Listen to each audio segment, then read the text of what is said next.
Brickshop ko fahan se jodo. Brickshop. What is Brickshop? That is bad meter. Once you get the joy of cracking an idea, Absolutely. it's a fucking addiction. We are actually each other's favorite writers. We're not saying it. On camera we can't. We say that in bed. A good marketer should also have respect for what the copywriter's craft is, what the director's craft is, what the DOP's craft is. It's like fucking hiring a really expensive dog and barking for it. Good people are leaving advertising because advertising doesn't pay anymore. Everyone makes more money than the writers. Have you heard women talk about their boobs? Women talk about boobs super funnily. Yeah. So if you don't like dogs. Whoa. Whoa. In this entire podcast, that is the one thing that'll get you cancelled.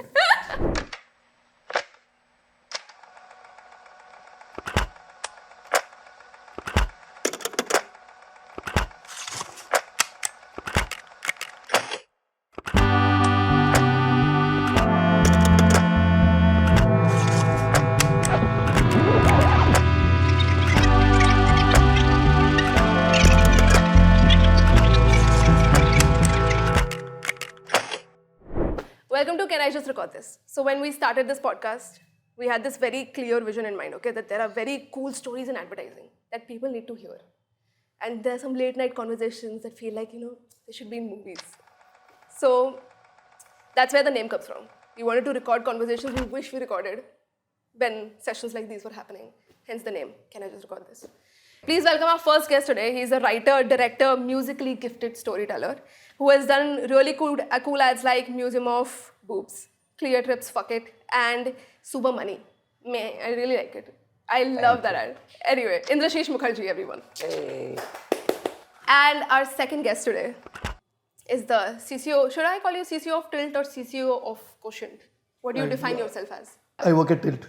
You are, okay, fine. As humble as it gets. But he has done some massive campaigns like Dream 11, Live Space, Myntra, Adarsh Atal, everybody. The older siblings I will never live up to. Nobody has ever said that, but I feel it. There's no reason. I feel it. They don't have to say it. You're probably 2 drinks away from hearing it with Ramsar. I think he said it. He said it through vision. But yeah. But don't we also have older siblings you've not lived up to? No, in our case, our father said you'll never live up to me. That was enough. Yeah. And sent us back to the adoption agency. Yeah, pretty much. You're the upgrade. I'm the upgrade? Yeah. Tell Ramsar to call him. Not on the looks front, but we'll decide on the other stuff. Okay. But how are you guys today? How are you feeling about this? Hey, awesome. I feel like this podcast is like one of those product again of those late night conversations. But somehow the elder siblings didn't manage to create one of these things. So, you can go back and show him like a piece of MP4 for it, saying, see this. Then let's just deep dive into advertising, okay? I've heard time and time again, these are the 2 most passionate guys you will ever meet about advertising. You never told us to. No, but they talk nice behind your back. Okay. So what do you think? Mostly we heard, hey, chuth. That's what I've heard generally. But what do you think makes you that passionate about advertising? Because I'll give you like one. When I joined, I used to be very like, oh my God, it's so corporate, it's so capitalist. Like, I will never stay in advertising. When you enter, you're so righteous, especially fresh out of college.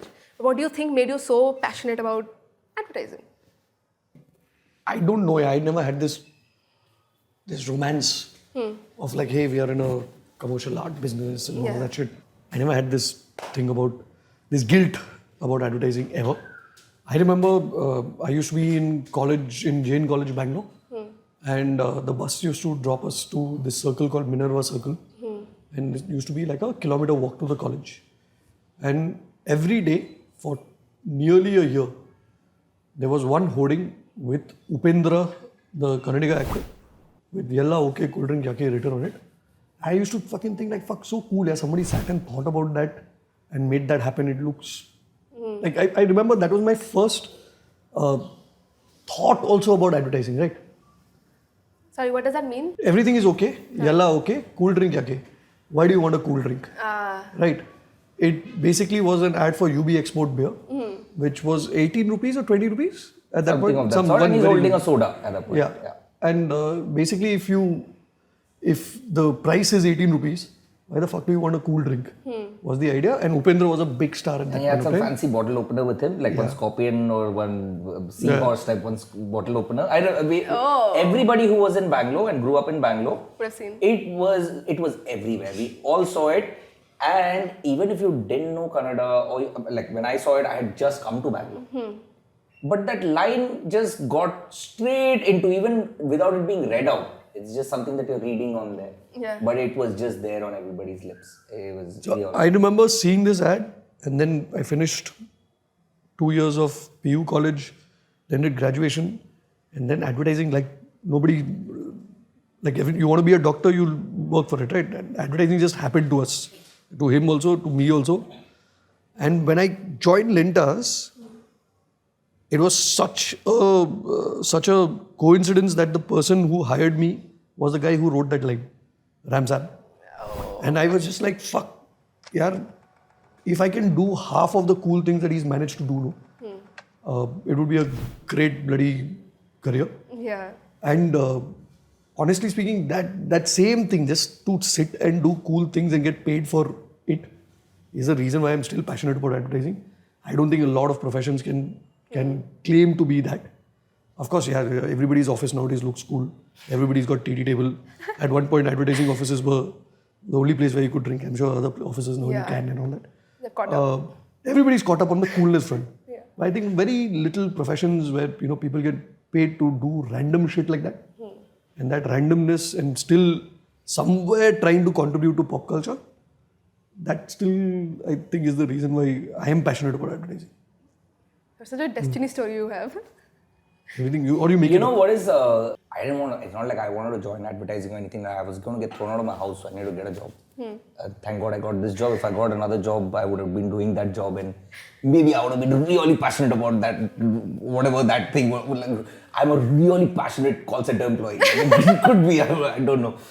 I love answering phones, man. I love fucking just being on phone calls. And by the way, I also had that thing of like, okay, it's what drives capitalism. All of these thoughts are there. I mean, it's not like you're blind to things. You're listening to Bob Dylan, no? You feel great about certain things. Yeah. But after I joined, at some point, so we used to have to write radio spots. And radio spots is the bane of advertising. Like nobody likes doing it. Nobody manages to crack it.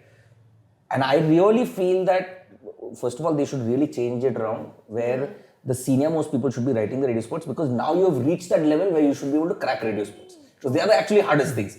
And TVCs anybody can fucking crack. So when the interns come in, let them do all the TVCs. And if you are so cool, Lion of St. Mark, then you should be cracking the radio spots by the end of it. Or it should be. Anyway, so at some point these radio spots would come and I was struggling with it. Like I'm thinking of and I'm reading all the books which is telling, oh, you should try to visualize and paint visuals for people. Something they're saying, but try doing it now on that central and things like that used to come to us. So at some point, I was speaking to Ramsam and I was like, he's saying, okay, tell one cool radio spot. What have you heard? So I was telling him about one radio spot that I had heard which cracked me up, even if it was a rubbish radio spot, but it had cracked me up, where there's a person who's talking, saying on fast track there is this 20% off, but suddenly there would be a would go on. And then again they'd get interrupted and he'd talk again. And then he'd start again and then he'd say, okay, so on fast track there is this, and they would happen. So this interruption kept happening, and then it kind of arrests your ear, right? Because what the hell is going on? And generally you're like, hi, Rahul, that's what you hear most of the time. So when this happens, it arrests the ear, and then suddenly this thing keeps interrupting these two animals, and then pung, the bullet shot happens, and then these two animals are dead. Okay. Some gory stuff was being written, but anyway, these two animals are dead, and it says no cock, no bull. Oh. And fast track, 20% off is what they say. So I narrated this to Ramsam, and he says, hey, fucker, that's my radio spot. Flat 20% off on all watches and sunglasses from Fast Track. No cock, no bull. And I was like, oh fuck, that is so cool. I didn't know. And imagine narrating somebody's radio spot back to them. Oh, that's so cool. But it is something that actually stayed back with me, and imagine working with that person eventually. Why are we talking about him like he's dead or something? Yeah, I don't know. But anyway, it did start. It Yeah. did start with him. But then do you think it's like the people that you got to work with which 100%. got you so interested into this? 100%. I mean, if we are, it's not like we want to talk about Ramsam, I but know. if we have started on a topic of why you're passionate about advertising, he's definitely the first passionate person I saw about advertising. Till then, there was no passionate human being about advertising. It doesn't even make sense. Why are you passionate about advertising?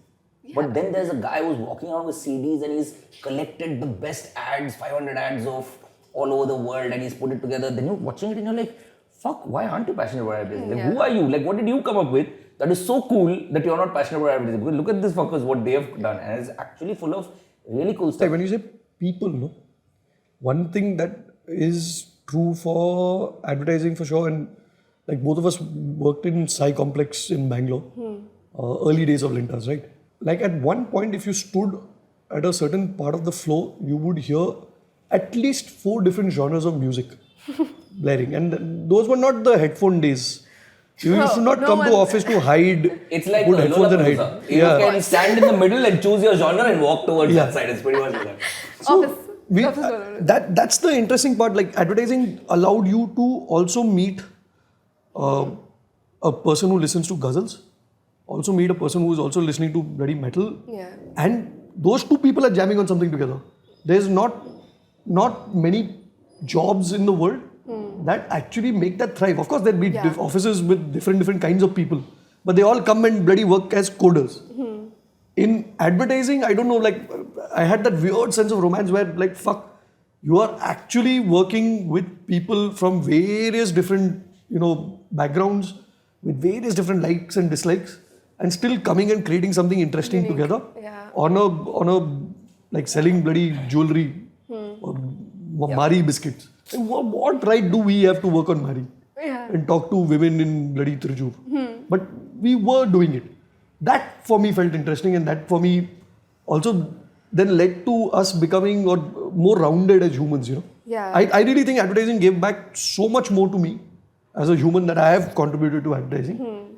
Because fuck, meeting all these people, today I'm more centered and more rounded, I hope, because of that. I imagine being in another job and not meeting the people we met along the way. That is true.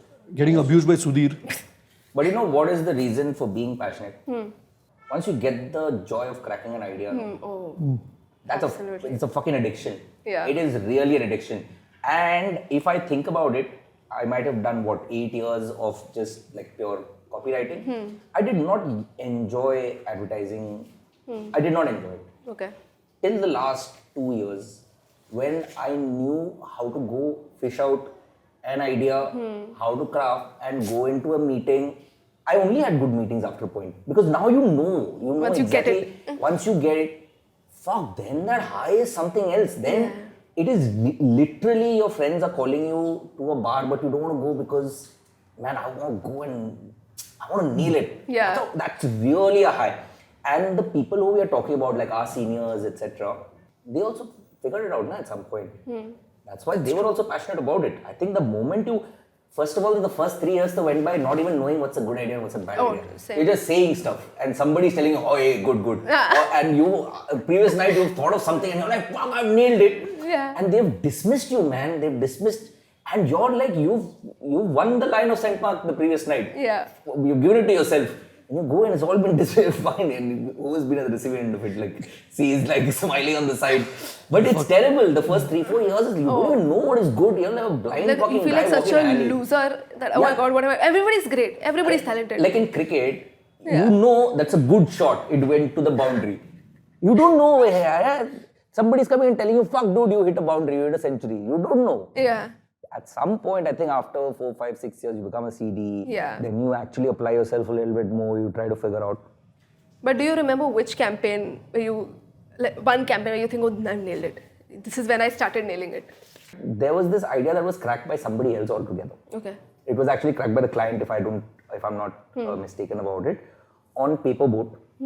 When it was cracked by the client saying that train journeys, they were all about nostalgia and memories. So they said train journeys is what we are going to write a thing on. Yeah. So I used to be on Paperboat at that time, and Pradyum, who used to be working with me, they had come and they had said, hey, you guys have to write about train journeys. And everybody was so excited about it, right?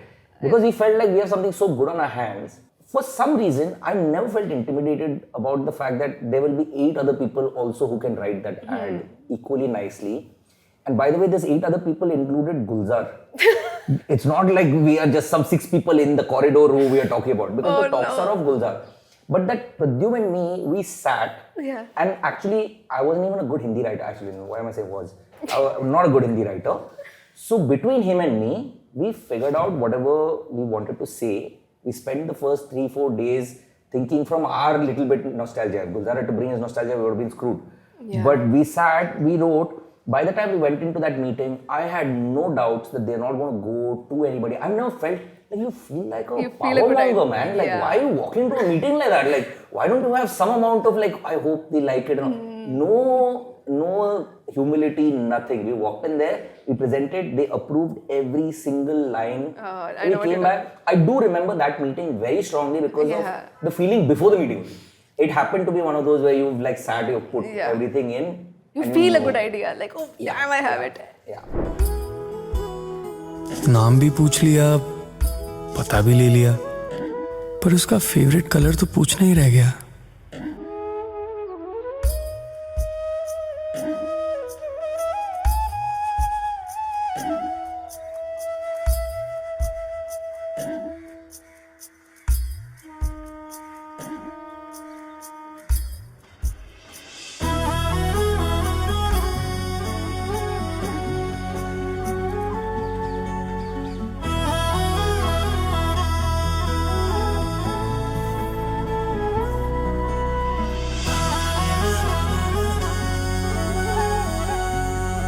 What about you? Do you remember your first I've nailed it campaign?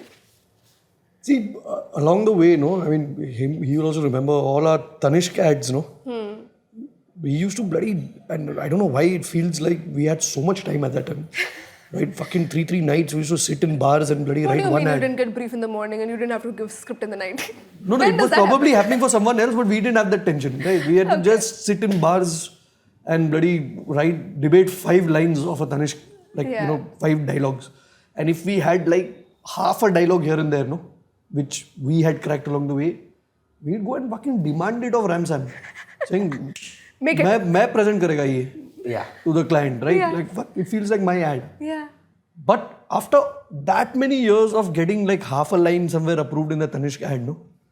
Finally, I remember one morning, something we were supposed to crack on Mia, and I came early morning and I put on my headphones and I wrote something that was going on in my head. And we both used to report into Ujjwal, Ujjwal Kabra, UJ.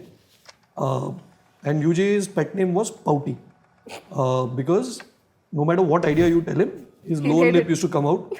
Like, what's the big deal? Which included his bosses also. Yeah. Oh. When his bosses UJ was very egalitarian. Oh, I know. I worked with him very briefly. I know what you're talking about. Yeah. For the first time, when I presented this, UJ came in at 9:30.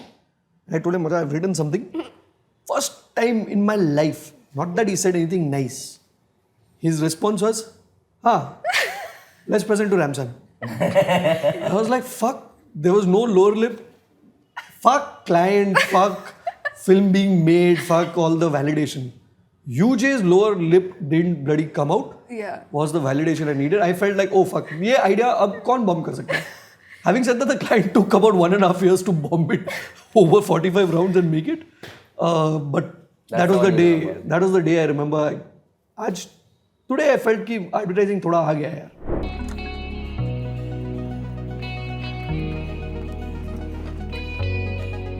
To those who live in their little bubble that a girl can't juggle between the office and the home because they think it'll be such a struggle. Well, it's the last thing on my mind. And how some colleagues get a kick by shooting their mouth too quick. Hey, I got promoted. About how I'm getting ahead just because I'm a chick. It's the last thing. Yeah. Can I answer for you actually? I felt like I thought you were going to tell a different answer. one? But during these days when we were picking up scraps we were like rag pickers.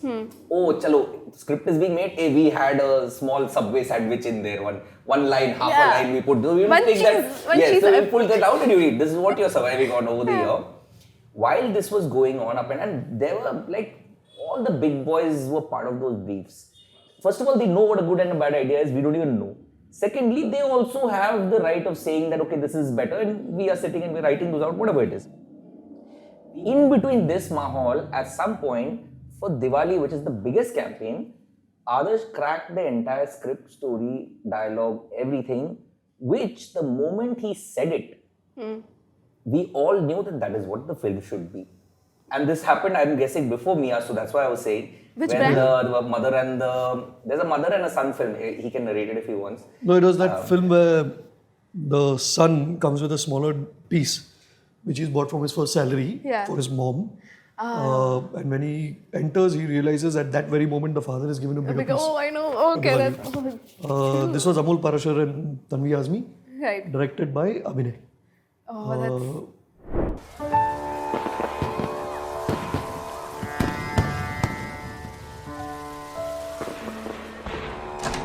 माँ my God आप है देखा इतने सालों बाद तेरे पापा को दिवाली याद आई कैसा है अच्छा है I love it. It's beautiful.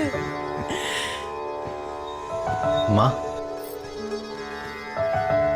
ये मेरी तरफ से दिवाली का बोनस मिला था तो मैंने सोचा कि हैप्पी दिवाली माँ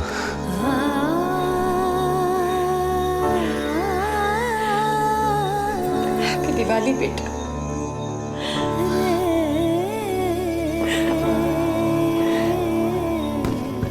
छोटा हो या बड़ा इस दिवाली को सोने से सजाइए Tanishq That's you. Oh I my still, at that point, I don't think I felt like... I'm telling you, you just pout. Yeah, but That's that the was a validation. lovely idea. I know. Like just from a like, okay, you have been given a brief and you have to crack a brief. He cracked a brief. Yeah. You know, it was like because there were fucking reasons behind it. They were saying that, oh no, we want to sell the bigger pieces also. We want to sell the smaller pieces also. It's got to be 24 karat also. It's got to be this also. Some 17 things they should fucking put into every brief. When you have cracked it with a short story, it was fucking kadak. So at that point when it was cracked, I felt for him, like saying that, fuck, dude, that is... And by the way, it's not like a great feeling. It's also a little bit of, you feel a little jealousy. Because Yeah, like you're competitive as well. It's not exactly a competitor, but it's not like it went through your brain cells, right? Yeah, you're like, It's oh, fucking, yeah, you click so now your only. brain cells are like those, you know... Am I working? Yeah, correct. So, but it was really nice, the Yeah. fact that... And then suddenly, like, the branch heads and the NCDs would take a step back and say, Adarsh's script. Oh. I'm sorry, but which is the Mia campaign you were talking about? This was the best at work, the one which was titled The Last Thing on My Mind. Oh my gosh. I was going to ask, I had a question for that. For Okay, you. I actually love because, oof. How did the line, last thing on my mind, come to you? Like, where did that come from? It's so simple, but it's so beautiful and it's so... Can I give you a really embarrassing answer? Tell no. Love that. So, in the desperation of having something on the table, because it was a point in advertising, and I don't know why we're sounding very old about it. And I'm hoping again there's more of this happening in other agencies. But our balls on the line. When UJ comes at 9:30, and he asks saying, "Do we have anything?" If we don't have He's anything, speaking you're to fucked. juniors right now, basically. Yeah. Listen. So our balls are on the line, and in that desperation, I'd come early. I was always a morning person. Like him and me were a little different that way. He used to. I was wondering why he pointed at him, and I was always in the morning person. Him and me. He is not a morning person. So He I'd has come. to let people know that you are not. So I'd come early, and I remember at that point of time, that McDonald's ad was doing the rounds, right? Just passing by, it was called. Okay. And I said, fuck, there's some idea that's coming in my head about how, the simplistic thing of how there's lots of buzz and chatter about, women at the workplace. Also the simple thing that, there was the insight that Sudhir had mentioned that, how women tend to dress down at the workplace because they want you to concentrate on their work and not necessarily how they look. Yeah. With all of this in my head, I was just thinking like, it should be the last thing on your mind, right? Yeah. It should be the work, and the work is all that matters. But also I was a little stuck in how to express it. So in fact, I put the Just Passing By ad on loop Yeah. in my headphones, and I wrote to that meter. And then when I started writing, just different Yeah. different angles became each couplet. And in desperation, I thought I'll change it along the way, the meter and all that, we'll figure it out. First, let me just get this idea approved by UJ. It should be in a presentable state, all of that. Yeah. But it just stuck, yeah. After that, I could not write it any other way. In fact, the only other person who pinpointed that, the meter-wise, it's sounding similar to Just Passing By was Kakkad. Because we... Now the labourers and cablers and council motion tablers were just passing by. And the gothy types and scoffy types and like their coffee frothy types were just passing by. Those on their own whilst on the phone, dunking McNuggets and having a moan were just passing by. The driving through with hungry crew who just pulled off the A32 were just passing by. What do you mean by meter, like you said? This is also something that we learned along the way. But like anything that's in form of poetry, song, everything, right? There's a rhythm or a beat which you write to. So in this case, the meter literally is the number of syllables, at least from my understanding technically. Yeah. It's the number of syllables and that you can, let's say, write this many syllables in the first line and then this many in the second, in the style you narrate it in. So there's obviously no set rule, but then afterwards, if you're writing some sort of poetry or music, you'll have to follow that beat or rhythm or meter for it to become that. Yeah. Otherwise, then it's just free flow and rhyming words here and there. Macha, can you give an example using something that has bad meters so that you can kind of... That's It'll all be my poetry for Rap Master. That breakfast co, what is that thing? Oh shit. There you go. It's- This is a longer story. Yeah. Go for it. We love stories here. This was a time where, again, we know our औकात है. Yeah, of course. ठीक है? Simple है. All creativity and all aside to all the girls we are speaking to outside. Inside, all the ideation or the big ideas or the big films and all that, mostly, while we have complete right to crack it, it won't come from us because there's just too many diggaj people who are cracking it, right? And we don't know how to crack it. We don't know how to join fucking 6 dots. Yeah.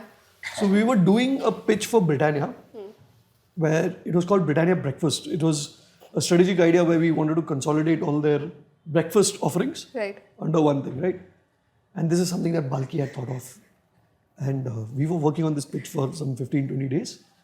But as usual, everything else was cracked.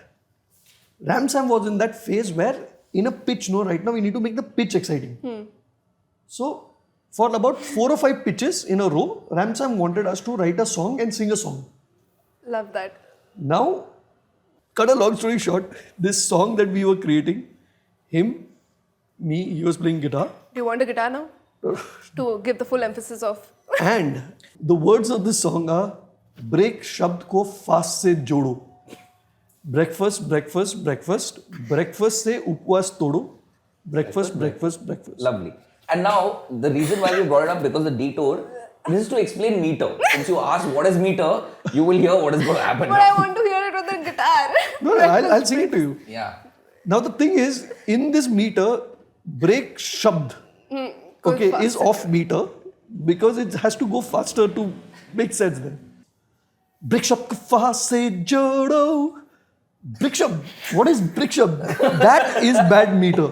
So if you want a prime example. Generally, when you have a that is what meter, you should be able to speak normally.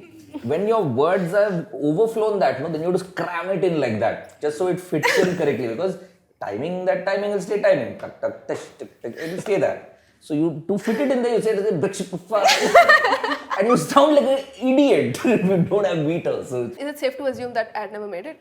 Of course. Okay. Let me also say that when Ramsam got us to present this in front of Balki, and Balki heard the entire song blinking like this, and after hearing that song, he didn't say anything to us. His immediate reaction was to turn to Arun. Says, you want to do this or what? At that moment, we walked out of the room. That's it. I don't know if I should even ask the next question, but what is the most bizarre way you have sold an idea or a script?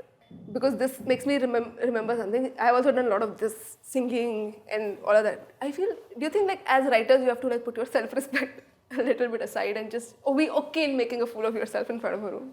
There are days, I can tell you, when it's not like everyday great ideas are popping into your head. Yeah. And there are some where you've probably cracked a campaign thought or like an execution idea, but you don't have to find 3 ads. You have 2 ads. Yeah. You want to present 3. So the third one, no, you put something for the meeting. When you're presenting that, no, oh my God, that Iman goes for that whatever, because it's not even like somebody else has come and hurt your self-respect. You've only written that.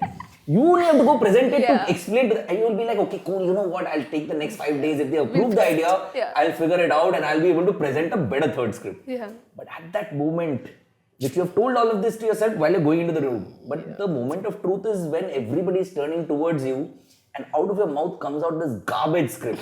While the rest of it, you're a self-respecting person and you've written nice things. Yeah. But when the third one that you put in just to make a campaign comes out, those are days when I would say that you will have to put it aside. Yeah. And it's not because somebody else asked you to sing a song.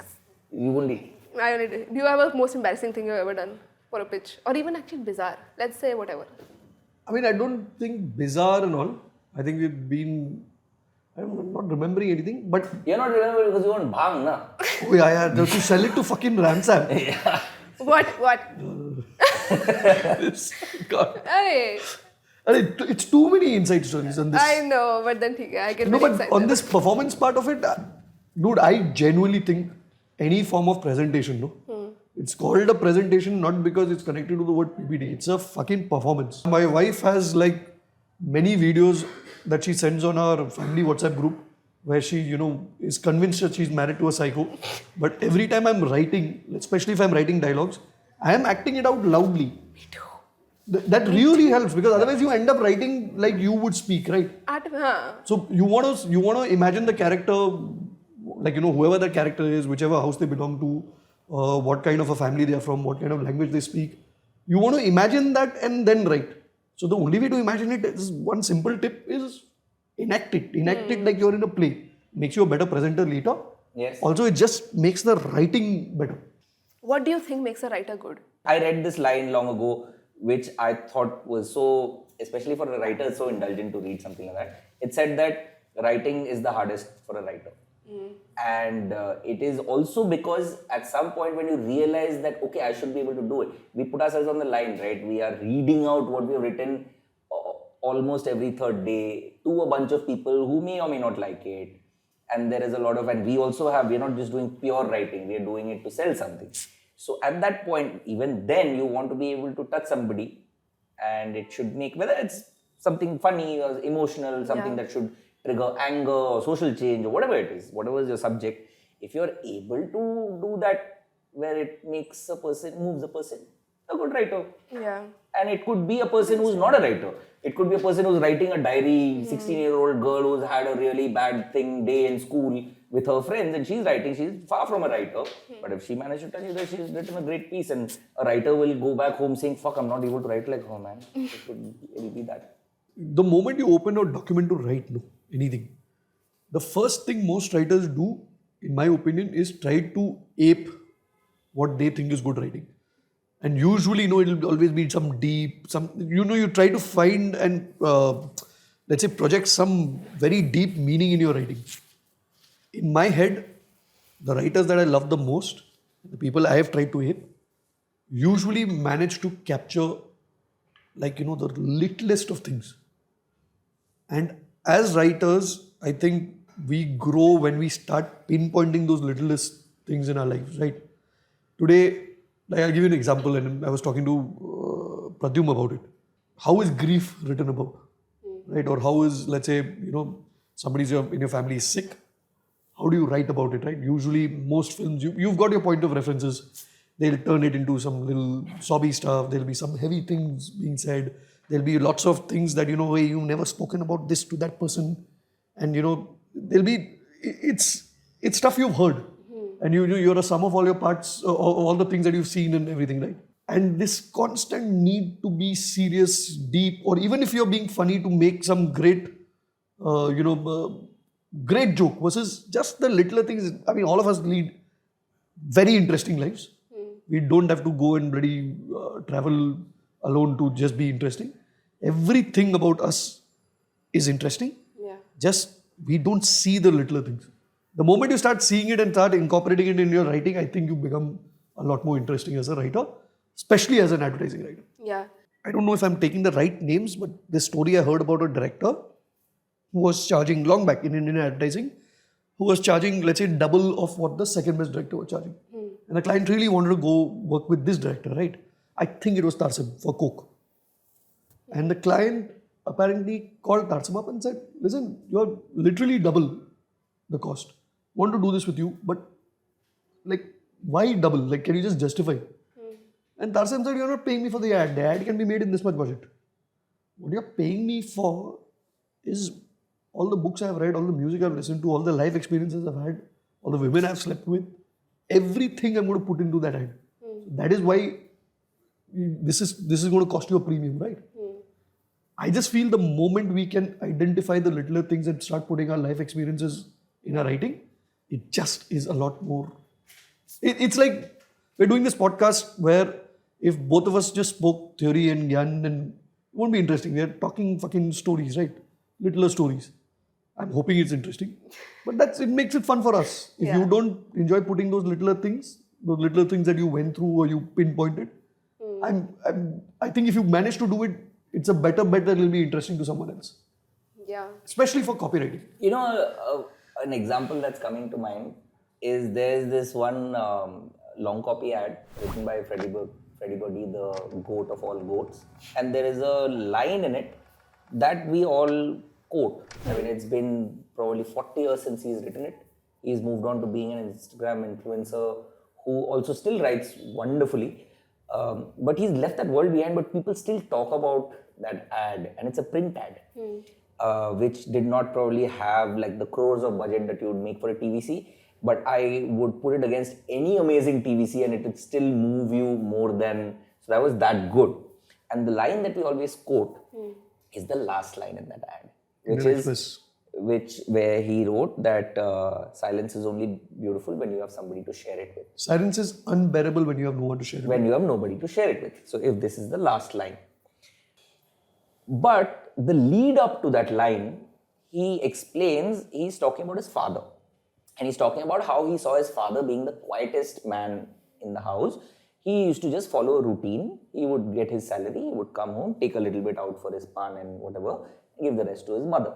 His mother did everything. His mother would make tea for him. He would sit quietly and read the newspaper. He would drink that tea. He'd go to work. He'd get that money. He'd come and this is what life till mom passes away.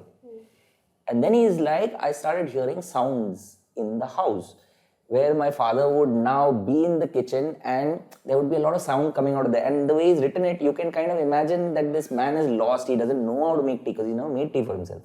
So he's going about there's sound in the thing over there when he's grumbling while he's reading the newspaper.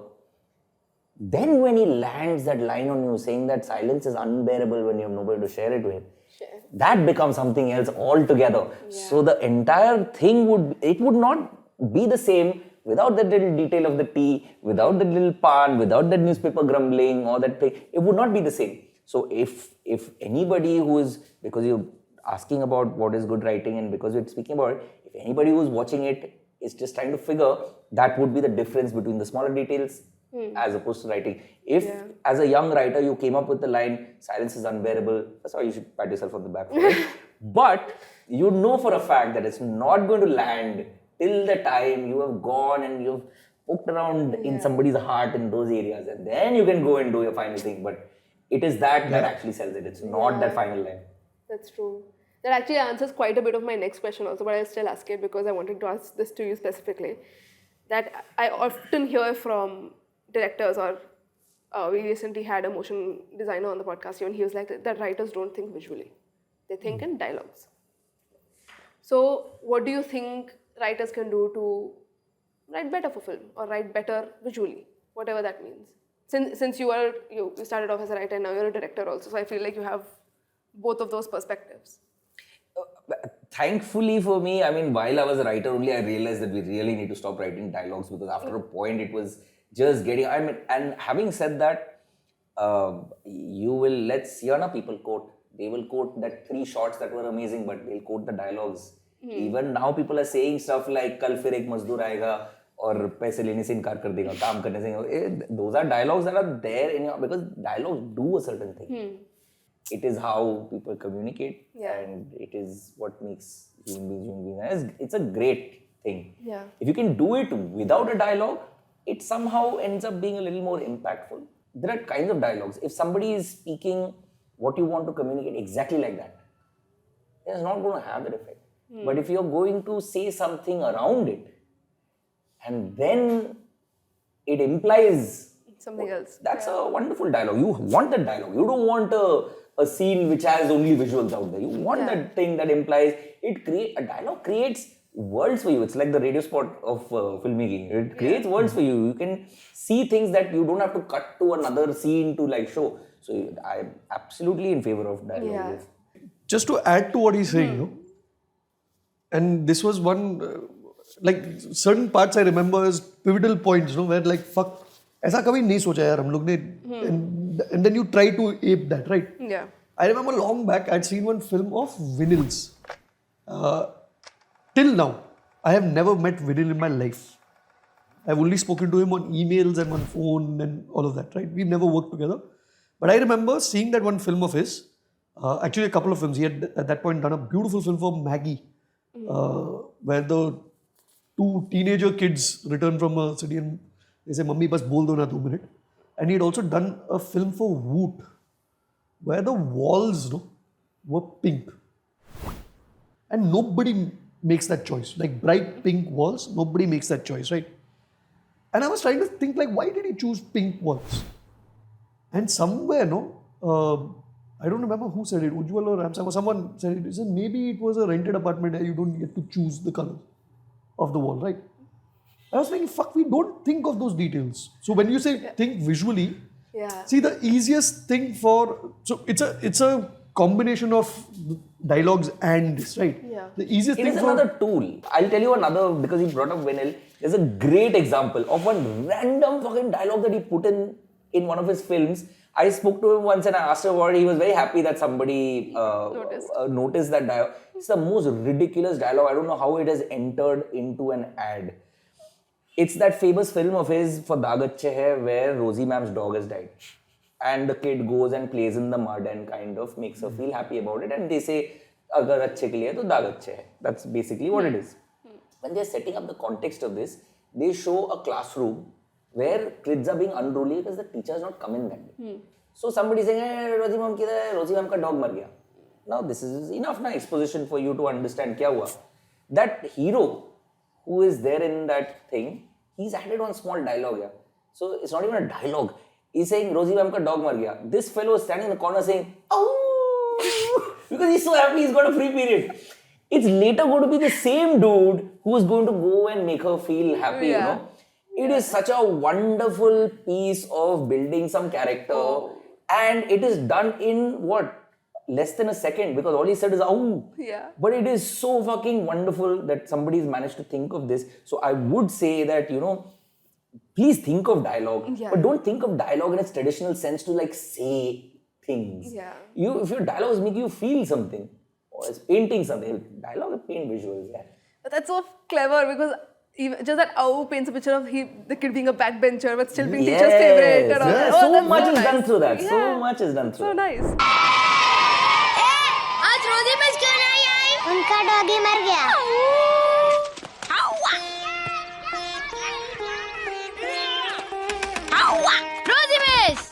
रोजी miss.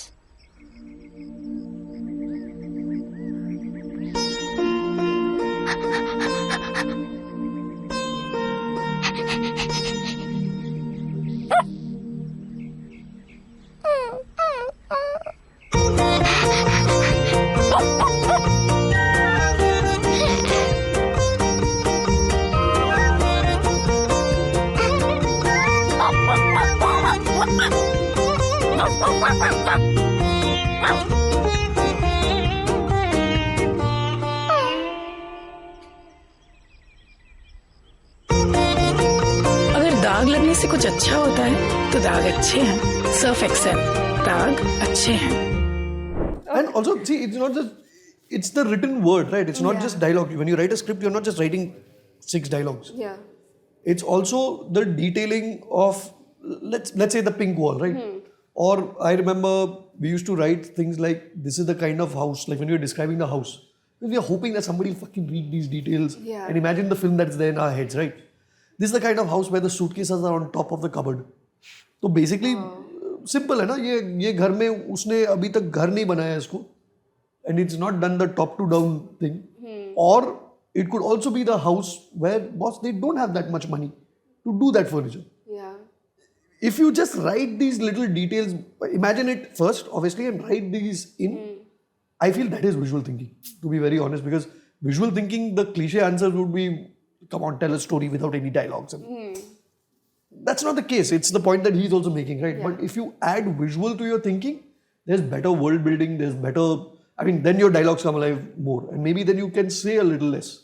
I was doing an ad recently where, I don't know if you all have seen that water purifier ad, where there is a guy who keeps coming and this woman who feels nice. So I assumed that every time she knows he's going to come, he's going to dress up a little bit, no? Yeah. Now I really wanted to go a little extra with what and all can I put on her. I want to put a flower over there, I put frill on the dupatta, I put all of these things so that I can also kind of, maybe I exaggerate a little bit, but I want to show that this woman is decking up for this dude. How is she decking up like this? So therefore, I put a sewing machine in her room also. That she's sitting and she's adding these details. Nobody on earth is ever going to pick this up. I don't even care. It's really for me. Yeah. It is just the fact that you're sitting and you're like, okay, fuck, you're building a world. And it's as ridiculous as ridiculous gets. It's not like it's there as an important detail of story, but it is there as that lines between value. I know it's the lines between the things. You have sat on a Sunday and you have not gone back home. So you're typing in that Khatara office and therefore you're writing whatever you want to write. हमारी love story एकदम pure.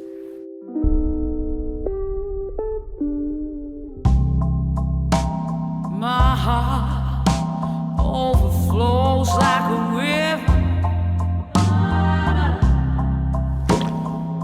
पानी में smell है.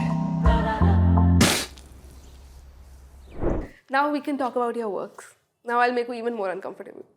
Because we'll get into exact things that you have done. It's so much easier to talk about other people's work. है ना? Yeah, it is. Why are we quoting vinyl and... Ramsay and all that. Yeah, it's so nice. But we can talk for days about their work. Because sat and studied it. Yeah. 100%. Vinyl's the first show. So we'll just call the section Shop Talk because we can and nobody is stopping us. Okay. You've recently released Dream 11 and just in general, I don't think I can talk to you without bringing up Dream 11 because it's just a massive campaign. So I think the first thing, I actually want to go to 3 Idiots because it's one of my favorites. Where did the idea of that even come from? Because if I had to simplify it as a viewer and a writer, it'll be, actors are complaining that cricketers are taking all our jobs. Could be any actor, it could be any role. Why did you go specifically for 3 Idiots and go the way you went? Hitman, middle समझाएगा.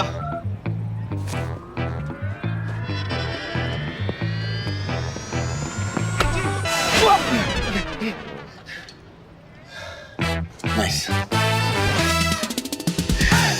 All is well. All is well. All is well. मजा आएगा जब सब खेलेंगे. Dream 11. इस खेल में आदत लगना या आर्थिक जोखिम संभव है. जिम्मेदारी से खेलें. So, see the thing with Dream 11, no? And lots of time, like, when we are also discussing it, it's always in retrospect, right? Yeah. We do our job here. We talk sense in rooms, we debate, we bomb each other's ideas, we try to make each other's ideas better. And when I say we, I mean us as an agency as well as the client, right, in this case. Because the most important resource that is available in Dream 11 is time. We start very early because we know that, boss, we have to do a kick-ass campaign. Every year we are feeling that, we need to better what we did last year. and that's for us to now take on as a challenge. Yeah. So we start earlier. We go round the world before we come down to that one idea, and hence we have all the time in the world to actually not do it in desperation. Yeah. So what I mean by that is, today, if for instance you tell me we need to do a celebrity-led ad, lots of people ask me the question like, fuck, you guys have killed it in celebrity advertising. But we don't look at it as celebrity advertising. We are actually quite purists about it. Yeah. We know we have to make a big bang thing. We think idea first. That idea needs to make sense for the app or the sport or the fan, right? So there is the game, the sport, the fan. The idea needs to make sense to this little 3 circles that we are talking about. So when, for instance, the celebrity thing came, our simple idea didn't come from, oh, let's do something exciting with Amir Khan.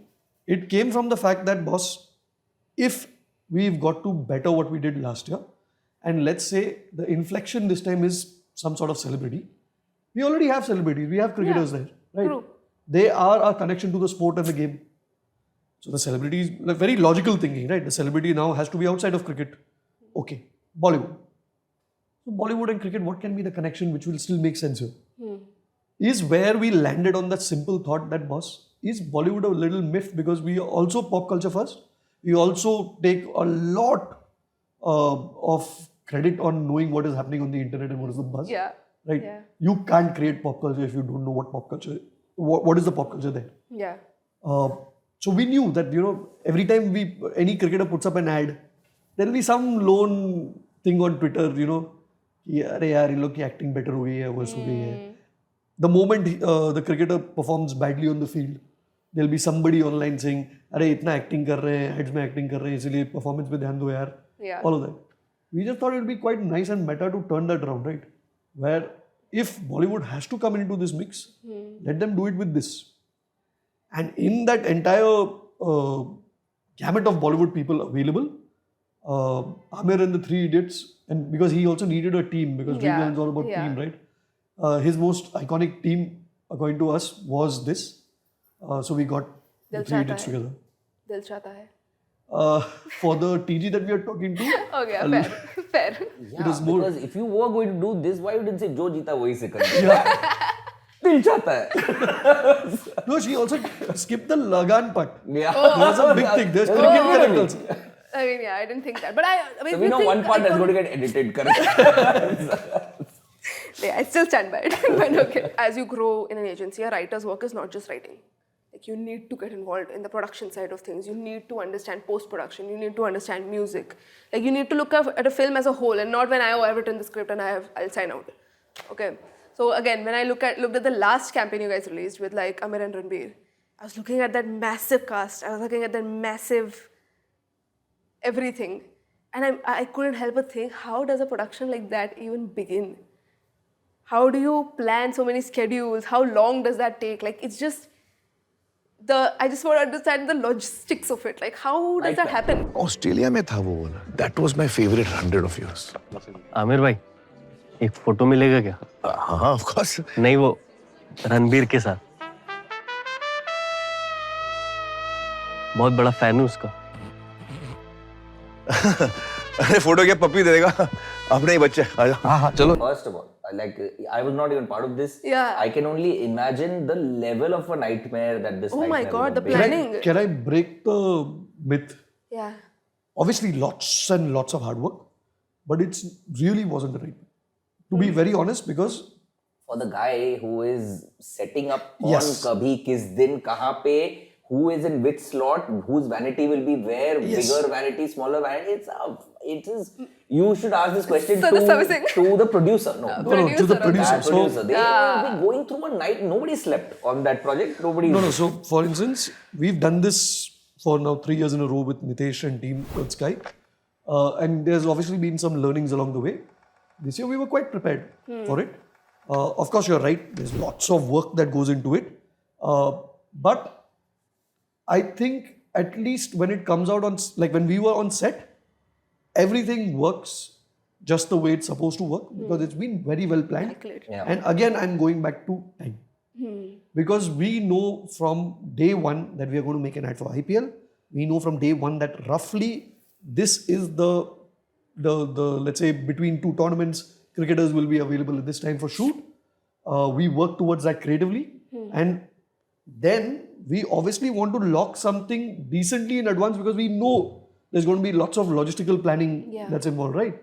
So we give even the production team a decent amount of heads up, and time goes into making sure that day works like clockwork. But it genuinely does now. How long did it take to shoot?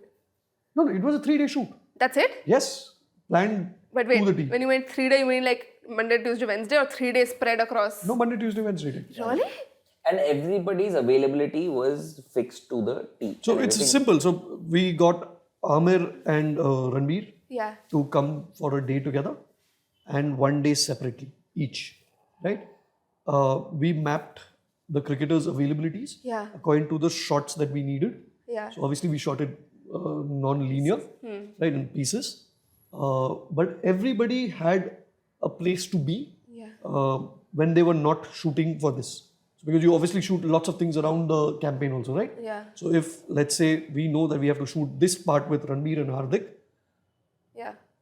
11 o'clock to 12:30, Hardik is going to be here, but Hardik's day is mapped.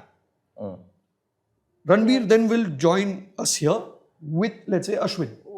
So, but this, I'm making it sound like it's a big deal and all that. It's not. I'm saying if you know how to do it, which is this production team has figured out how to do it. Of course, it's a tough job, but they've managed it. And trust me, 3 days, very smooth. Whoa. And that's cool. It just works out here. I would have imagined like months of sets. One day we'll shoot this person, 7 days later we'll shoot this person. I'm like, You don't have that luxury, no. I'm saying obviously you don't. You have the celebrities for the time that they provide and on the dates that they provided. So you don't have those luxuries, and then you have to write smart also. Like, I'll just give you an example. We could have written it as a lot of the scenes could have been a face-off. Right? A lot of what they're saying could be said to each other. But that's difficult to shoot because you need that much time to shoot them together, and then they're not going to be available together. So we write for that. We wrote the whole thing like, hey, they could be bitching about each other in different points of the party. Into different people, to different groups. So then you can shoot those little 3-second, 4-second sequences separately. That's cool. But interesting. if you know what you want to finally do, the logistics also become a headache of the writer. Right? And that is a learning experience for me also over this span of Dream 11 ads. It's genuinely been a learning experience because earlier, like fucking juniors, you'd write whatever you want, and then somebody else would figure it out. Space. How do we get in there? No, also the biggest example of it is durations. Right? People so you will see some ads, whether they're 20 seconds or 25 seconds that follow. But him as a director will tell you about it. Most people in advertising don't respect durations. Most writers in advertising. There's not enough training on it. And I'm sounding like an old fart when I say this, but thanks to people like UJ and Ramsam who trained us on this. We hopefully are closer. If we write a 20-seconder, Hito has now gotten into direction, so he's a lot more closer to figuring out what a 20-seconder is. But I'm hoping that at least on a good day, I'm writing a 25-seconder for a 20-seconder. Most writers in advertising are writing 40, 45, 50. The ones who don't care, don't give a fuck, they make it the director's problem. मैंने तो लिख दिया भाई, client ने approve कर दिया, अब तुम लोग figure करो. That shit. That's not how it should work. Is not the way to. Logistics, resources, everything is it's part of the brief. But do you have a way of approaching a 20-seconder? Like, oh, this is a formula, stick to it. This is how you write for 20. I mean, nobody wants to do it in a formula. You still want to do a newish way of looking at things. But I would lie to you if we've not gotten back. I mean, we've not fallen back on some tried and tested ways when you can smell that, this is the best you can do given these logistics and restrictions and stuff like that. There's also a reason why a lot of the ads look the same nowadays. It's the same thing, right? You fucking give people ingredients to make a spaghetti, you can't expect them to make visible ibar. The same thing, the same celebrity will come to the same set for the same amount of hours. You will have to do the same duration, right? Sometimes you are given... Some of these cricketing celebrities have gotten better at acting than the actors I've got on set. This actor is from FTI, and no anything against that actor from FTI or FTI. It's just that this guy he's just come out and he's struggling to get some work. So when he's come in front of the camera, he's got nervousness. He's not exactly that used to things. He's not used to me. He doesn't know exactly what I would like, how we want to pitch it. So he's still doing some things. He probably needs 7 takes. But an actor, a cricketer, he's just been acting for the last 40 days. And he has 6 emotions. No, 6 expressions of 2 emotions. He's come and he's saying, aisa chalega? Aisa chalega?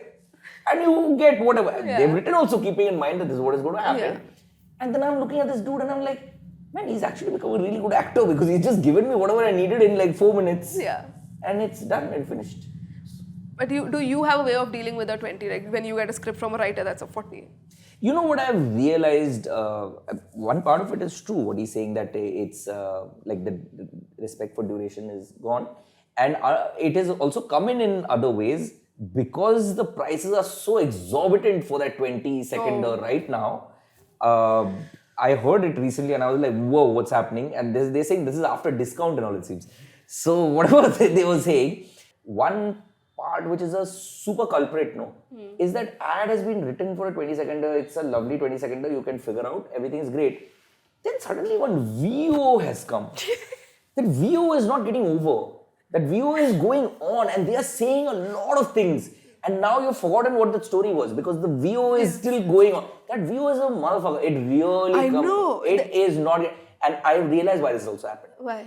Because earlier, we used to make ads where the ad would communicate a lot of those points. Now everybody wants to go viral. And everybody wants to be seen during the IPL or any of those other things. But people are realizing that you want to make more interesting ads. You want to have more engaging ads. So, yes, you realize that I need to change my ways. But you can't entirely change overnight, right? So they've taken all of that burden and put it on the VO saying, but wahan pe to bol hi sakte hai. So the moment that happens, so I've also seen that script and I made this mistake a couple of times and now I don't make this mistake anymore. I saw the script and I was like, there's a fucking lovely 20. Later they say, you only agreed, you said it's lovely 20. Why you didn't read that view? And I was like, yeah man, why didn't I read that view? The view is going on for fucking ever. Yeah. Whether it's media agencies or nowadays internet media, right? So Meta and Google come and do best practices with all the clients. And along the way, we were told that, your logo needs to come in the first 6 seconds, or the film needs to be a, a thumb stopper in these many seconds and all of that stuff. I'm saying till now, whether it's these guys or whether it is anyone who's going to client offices and telling them, boss, I know how to make an ad go viral. Please tell them to fuck off. Nobody knows how to make an ad go viral. All of it is just hard work and by chance. Yeah. If you laugh 18,000 times along the way while making an ad, you can probably bet that a lot of people will laugh with you, right? And you should constantly be checking, like obviously you're not writing an ad in isolation, right? There's some 100 people involved in that ad. You can suss out what will work, what won't work. True. But the science behind making something go viral doesn't fucking exist. Yeah. It really doesn't. People say first 6 seconds logo and all. None of the Dream 11 ads had logo in the first 6 seconds. Yeah. Nobody talked about Dream 11 in the first 6 seconds. People said, certain durations will work online. Past this, people don't watch. But the ad, if it just works, it works. Yeah. And of course, we've had those discussions along the way. We've also thought about long and hard about it. Right? Is it too long? Is it holding? But if it holds, it holds. You don't need, some great theory or scientist to come and tell you, no, these are the rules. Yeah. You are the best judge of it, right? You and the rooms that you belong in. If you keep that alive, hopefully you are going to be right a lot of times. Just surround yourself by people who give you correct feedback also. Yeah. Now let's talk about some things you have done. Museum of Boobs. Were you, which is incredibly tastefully done. It's so beautifully done. I was very pleasantly surprised it's been done by a male director. But were you ever conscious of how you were dealing with this subject? Not really. I actually, when I read it, I thought it sounded really cool. It was supposed to be done with animation. But we didn't have the time or money to do it. There's been some amount of talk, I mean, not to make it sound like everybody's talking about it, but there was some amount of talk about it being a male director. There was a person who actually pointed out and while saying nice things about the film, also really bashed the fact that why didn't they get a woman to make this film? And there was a talk about it. And I'm probably fueling that by saying that the first thing that came to mind was the innuendos that was Austin Powers has one sequence, which is just the innuendo. Yeah. But I know for a fact that, so what I've done is, it's innuendos only. Yeah. It's not like it's not innuendos, it's But it's still very tastefully done. It's not So- sexualized, which I think would have made it worse. Absolutely, yeah, so we definitely don't want to make it sexual. So I know that we are doing innuendos. And Yeah. the reason we are doing innuendos is because I don't have money or time to do animation Yeah. at the point in time. So I've gone to the next thing, which is the innuendos. But of course, I'm sitting with a team, and it's also again not from the point of view of trying to do it tastefully. It comes from a point of view of trying to do it as creatively as possible, saying that, hey man, anybody can do the innuendos. No? Yeah. Anybody's going to do. So I want to have the best innuendos. Yeah. And of course, they're not sexual innuendos, but I want to have the best parallels whatsoever. And I can't tell you, and I was working on another project at that point in time, so this had to unfortunately take a bit of a backseat. Yeah. So I really did spend my night sitting, and after a point, you see them everywhere. You see them everywhere. And so this went on. That was very, that helped Yeah. a little bit. But everything else that we did, there we made sure that it wasn't tasteful because it's a subject which is, it can be taken wrong. It was tasteful because we used the word museum. And we said, let's then be artistic about it. Yeah. So that's the main thing. I'm not really trying to say that, we were like very sensitive about it. We were not. We were like that women have not seen as many boobs as some guys have. So, sure, next point of cancellation. But in many cases, that is true. But if I have heard, I have thankfully had friends, women talk about boobs super funnily. Yeah. They talk about what problems they're facing, the way they think about their boobs. There might be days when they don't like it, but when they're talking about it, they have such amazing sense of humor. Yeah. That I was like, why should I suddenly then be all Shy like away. tiptoeing around it? It's not required. If you do it in a way where you're not being vulgar, I think women have good enough sense of humor to be able to take it nicely. So. Just one thing I want to add because of this thing that you mentioned, about women director and stuff like that. I have a strong feeling about it. Again, could be cancellation. So we can decide to edit this out and all. If I want to still keep my job. See, I understand it comes from a place of privilege, okay? Yeah. Because, we are men, right? But at the same time, I also feel like, it's quite patronizing to just sit and say, jewelry brand hai, to let's get women to work on it. Well, I've been part of those discussions in offices, right? Where people say, this is a makeup brand. You should get a girl team. Yeah. But as a job as a copywriter, you could be selling shoes also, you could be selling cameras, you need to be able to write copy for anything, right? And of course, as a copywriter, then you should understand your product, you should understand your brand and everything. Yeah. So for me, while of course we should try and figure out ways where there's inclusivity and there's equal amount of opportunity, right, for everyone involved. But just to eke it out and just say because it's a bike brand, let's get men, because it's a jewelry brand, let's get women. I think that's a little dated way of looking at it. It is a dated way of looking at it. I don't know the answers. I don't have solutions. Okay, I would love to figure out what is the solution. Can I say one thing though?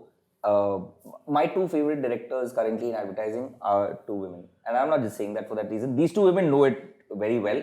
There's this girl called Misha, who I just think she does not set a foot wrong. Misha Ghosh. I don't think she sets a foot wrong. And there's Akanksha. I don't think she sets a foot wrong. These are two people, if it goes to them, they really, if they got that film that I made, they wouldn't have made it better because they're a woman director. No, I agree. They would have made it amazingly, and if the film was about testicles, they would have made it better than me probably, and they would have made it fucking amazingly, not because of anything. They were fucking amazing directors. Yeah. Yeah. Absolutely. That's exactly the point. I'm a little sad that it's come down to this because I've been part of these conversations where, people just try to put in people based on the task at hand. Yeah. I don't think it should be the task at hand. It should be based on just talent.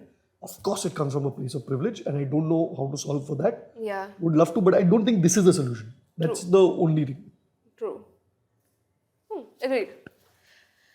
But I also am very interested to know what that film was on paper. Because did you just get the lyrics and did you guys roll with it? Like, what was it? What did you get on paper?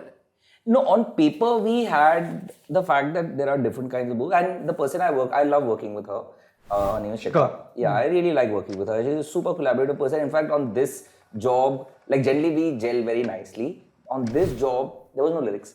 Yeah. On this job, she really pushed me, and so we finished the film.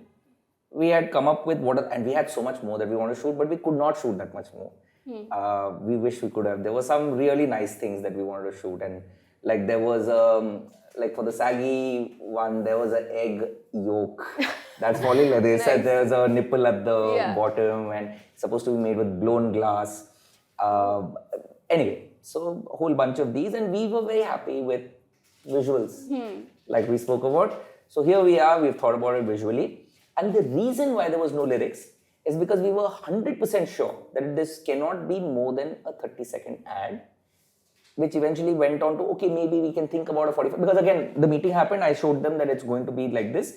So they said, okay, we'll think about a 45, but we know that we are super tight. So it was just a voiceover that said that, welcome to the Museum of Boobs, where there are all kinds of things like round, tuck, tuck, just single word. Now we've made the film. I already knew that I want to take a museum. So it's a museum, so I want to take a Western classical piece. Because you hear them in museums. So you take a Western classical piece. But I always wanted to also do a little poking around with it. So we set it to a beat. And I was happy with this ad. Yeah. Maybe those two women directors I mentioned, they would not need that push, but I needed that push. So I had this, and I was happy with this. And I was really happy. Except for the fact that the Shikha was sitting and sulking next to me. I was like, God, man, like, seriously. But because we have a healthy relationship, I could also tell her, like, God, man, seriously. So you don't know. And she's saying, it needs something. Then she insisted that we try to write something. And the first thing was I was a little defensive and I said, but we don't have time. How will you write in 30 seconds, whatever, 45 seconds? And more importantly, it's only like each thing, no? You have to show that many to show that there's a range of different sides. Each thing has been kept for like the duration of one word, which is round, saggy, perky, like this. But the music director who I collaborate with always, this guy called Karan, who loves to rap, he said, so I told him saying, okay, you know what, just go and do something on this beat. I'll write to the meter that you sing to. So there's where meter comes in again. So whatever meter, and our man went in and he just kept saying, it's a perky, it's a saggy, it's a perky, and some nonsense he kept saying. But he just kept doing this and he gave me something, but he had some flow going on to it. And I do take it as a little bit of pride that I managed to put in a rap in that one word meter that existed where all of this happened. And yeah, there was 1-2 lines which I liked in that. And then that's how the music actually came to be. And it was only the beat and the Western classical bit, but it did not have any of the lines on it. But we added those lines later. There's one thing that I've learned, over the last few years, that process makes the ad. It is the process that makes the ad. You can have everything grandiose on paper. They have paid for everything. You have a lot of budget. You have everything. But if it's not a good process, it just does not. It shows also. And if the process, and you will, it's not like a process that is good as just a cakewalk. But if you're stuck somewhere, the entire team is stuck on it together. They're trying to solve a problem. When you solve that problem, you feel the joy of it together. Somehow this process is not a tangible thing.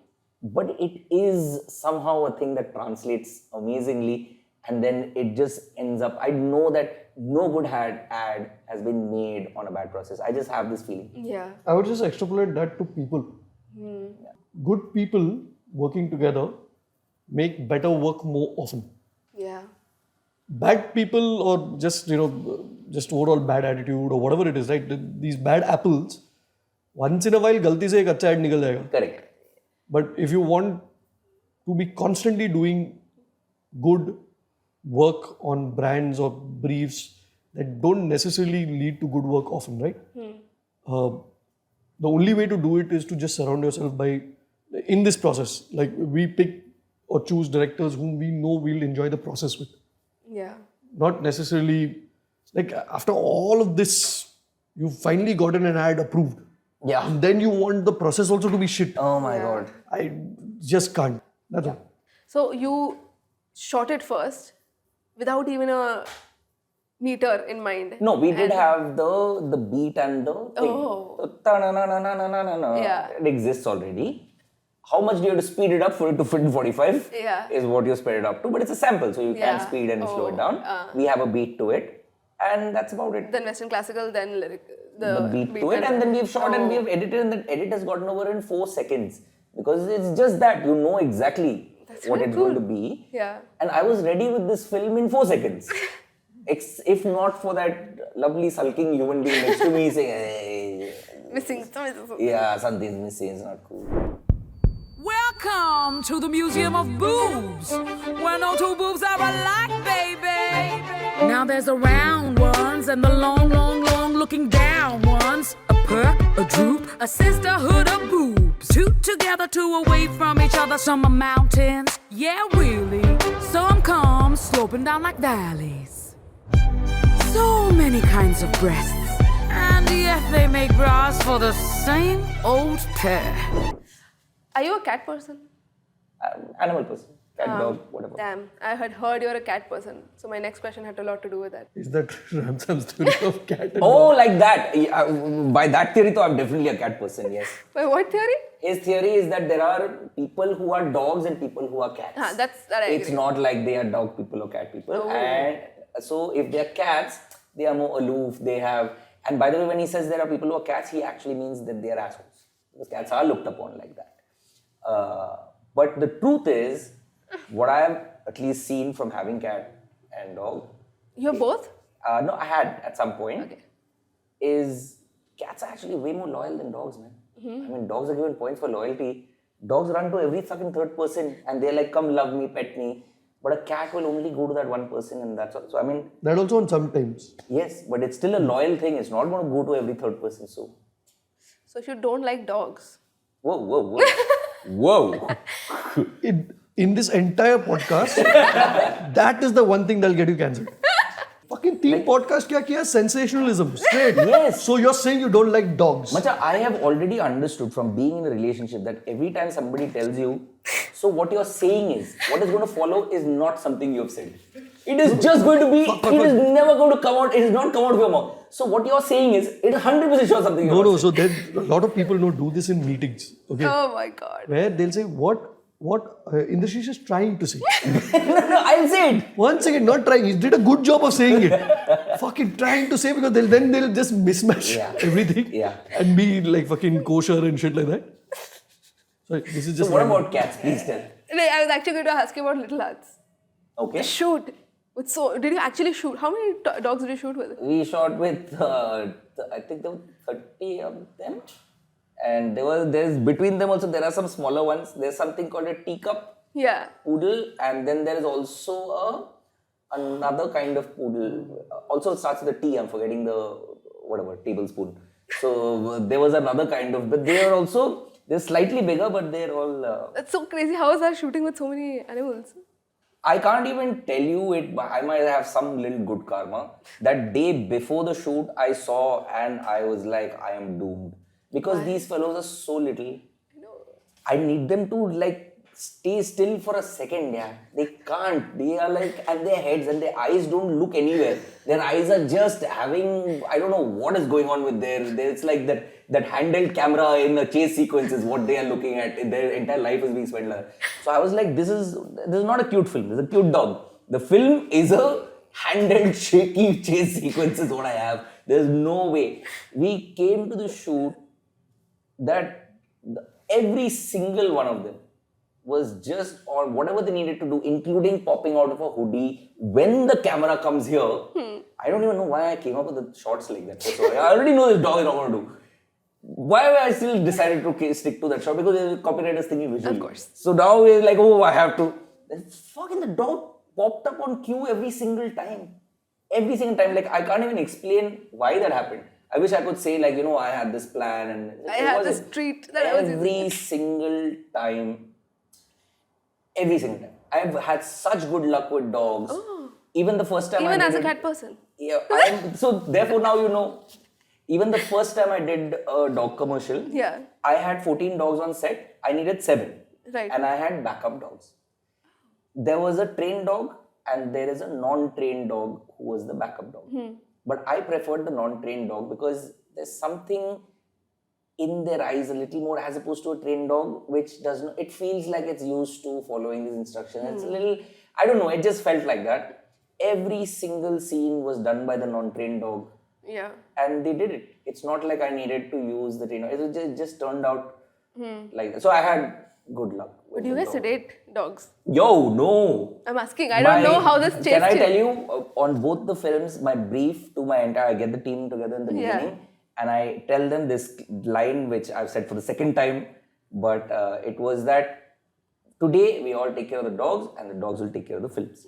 And it has worked out exactly like that.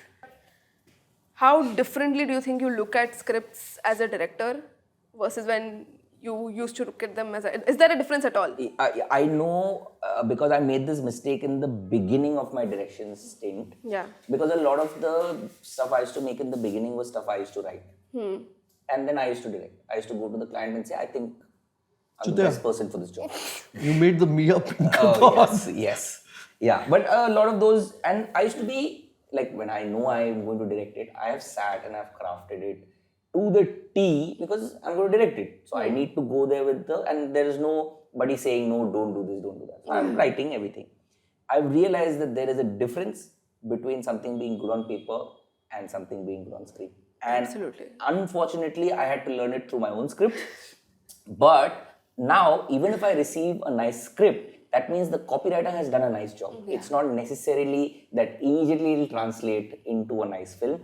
I have to do a few things to translate it. So that's the only difference that I see. That, okay, I need to add a few things here and there only for the visual medium or the audio visual medium. I need to add a few things. Maybe I want to add a sound joke just so that last joke that he's written lands nicely. So for that sound to take place, I might add a background character or I might add a prop which is doing a top or any of those things which will just be there only so that joke gets landed better. It's not the fact that, hey, the joke is nice, come let's go shoot it. I'll shoot it, I'll come back and I'll be like, fuck man. And then they'll say, yaar, and that's actually, I've let down somebody who, like he's saying, I've gone through a process of getting this ad approved. Fucker, you said good to me and fuck my ad up. You might as well add that little bit so that my joke lands finally. Yeah. I think you already told your favorite ad film directors. Or do you have these two definitely. These two are definitely of the current lot of people. But of course, there's I marvel at how Prakash Verma, after all these years having nothing to prove, every year comes out with possibly the best ad of the year. Yeah. He's fucking gone missing whole year. Then suddenly that iPhone ad comes. He put out that silk umbrella wala ad. And I saw it. I was making a silk commercial at that point. I was like, fuck it. It's not I don't want to do it. Yeah, really. It's just... And he's... when I'm looking at his ads, it's like he's created a set. That set looks gorgeous. Generally, when we are finding locations, we'll find a nice location. There'll be like some telephone wires and all, which come fuck it up. And you just wish that wasn't there. Our man has created beautiful Pondicherry set and he's added telephone wires to it. I don't even understand some of the thinking that goes behind why he does what he does. Yeah. But two things. One, the fact that after all these years, he still comes and shows you that I'm the big daddy. And the second is he makes ads in all different genres and they still, like he can dabble. Yeah. He can dabble. I really respect that. So he's, of course, like, there's no point mentioning him also. Yeah. Like, who am I to say, oh, he's great? So he's not in that position. But of the current lot, these two I felt are like, they just don't set a foot wrong. Yeah. What about you? Do you have a favorite ad film director? He's stolen Every everything answer. that I want to say about Verma.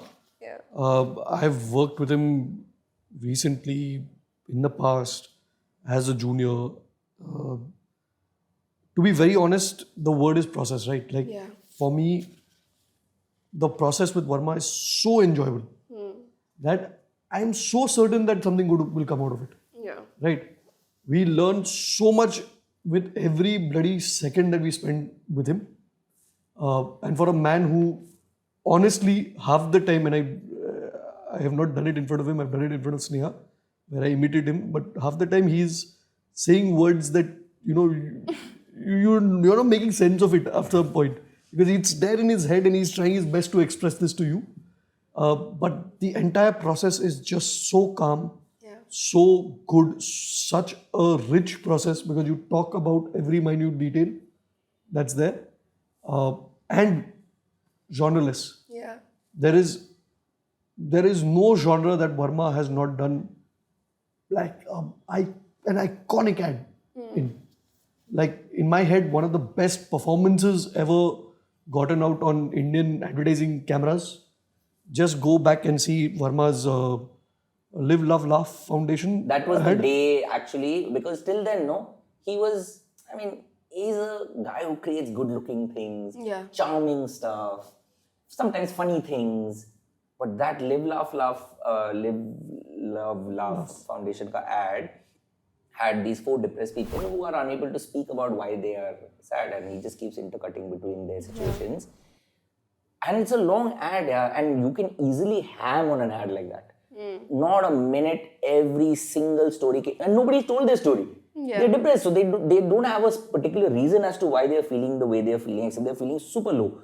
So he's not really told anything, but he conveyed it so nicely. He was like, I can do this too. Just don't think that I'm in case you forgot. Yeah, don't think that I'm just putting up telephone lines on fucking beautiful sets. No, see, also the thing, he does very well, even today, is he doesn't do things in ways that it will bore him only. Yeah. Like, it could be, like, you'll see a script and you'll know exactly what to do with it. And sometimes, those scripts are also written for Verma. Like, as copywriters, we've been bloody, very guilty of it, right? अरे ये तो Prasoon type का film है, ये तो Verma type का film है. We talk like this. Yes. I don't think these guys know about this, but we in agency, अरे ये फिल्म ना वैसे प्रसून स्टाइल में लिखेंगे. Yeah. So there's lots of times I'm sure Verma gets scripts which are written for him, or written keeping in mind कि boss मैं ये वर्मा के साथ बनाएगा. But I know for a fact that Verma genuinely experiments. Genuinely he doesn't, even if that film is written for him, he does it in a way that will not bore him. Because he could have easily just gone through the motions and done it off in the classic Verma style that he knows. But he'll do something, he'll reference something, or he'll do something with it which will make the process interesting for him and in turn for everyone else who's working on set with him. And obviously it shows in the work. Do you guys feel as passionately about a writer? Of course, if we are talking Verma, we should say Freddie Birdie. Because there's a man who's, and I'm saying it because he recently, not recently, maybe a year or two back, he had put up a post on just people at the airport. I know, yeah. And I was so blown away by the small things that he's picked out and he's written about. So he is definitely the big daddy as far as... Do you have somebody you're like, oh, this writer? No, see, obviously we grew up at the same time when we can quote Freddie Birdie's ads. But my favoriteest line in advertising ever written is one line in a Chivas Regal ad by David Abbott. And just somewhere in the middle, he's just written many reasons for why his father deserves a Chivas Regal on Father's Day, right? Your mom flowers. Because you still buy my mom flowers. Oh. That line just gets to me every time.